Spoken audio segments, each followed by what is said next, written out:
किन किन का नाम लें? अष्टावक्र महाराज जनक के समय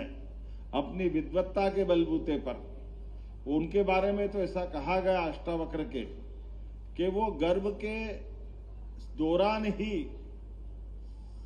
शास्त्रार्थ करने में समर्थ थे और शास्त्रार्थ में अपनी बात से, भाव के संप्रेषण से वो अपनी विद्वत्ता का अपने पिता से भी एक बार किसी विषय पर,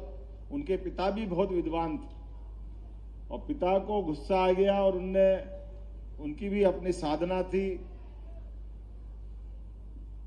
श्राप दिया,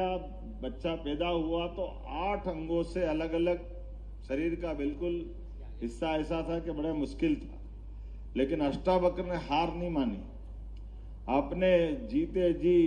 शास्त्रार्थ से लेकर के सभी विद्वानों की सभा में जब भी कोई चुनौतीपूर्ण मौका आया तो हमेशा अष्टावक्र ने अपनी विद्वत्ता की छाप छोड़ी और वहां इस बात के लिए स्थापित कहा, जैसे सूरदास। और अभी सूरदास की बात भी छोड़ो, हमारे यहाँ अभी फिल्मी दुनिया के गीतकार रविंद्र जैन, क्या अद्भुत गीतकार, क्या संगीतकार, क्या उनकी अपनी गायन शैली, रामायण को घर घर तक पहुंचाने के लिए, महाभारत को पहुंचाने के लिए, प्रसंगों को सुना करके त्वरित उसी समय अच्छे गीतों की पंक्ति बना करके शास्त्रों के माध्यम से और संगीत के माध्यम से खास करके कोई किसी प्रकार की कमी नहीं निकाल सकता। और उनके साथ अभी हमारे लिए तो अभी अयोध्या में भगवान राम के मुस्कुराने का समय है। राम जी के मसले में जब सुप्रीम कोर्ट में फाइनल फैसला होने गया तो उस फैसले के समय में हम राम भद्राचार्य जी को नहीं भूल सकते,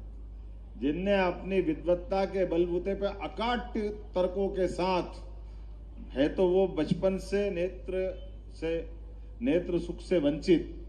लेकिन एक एक वेद के एक एक पेज के साथ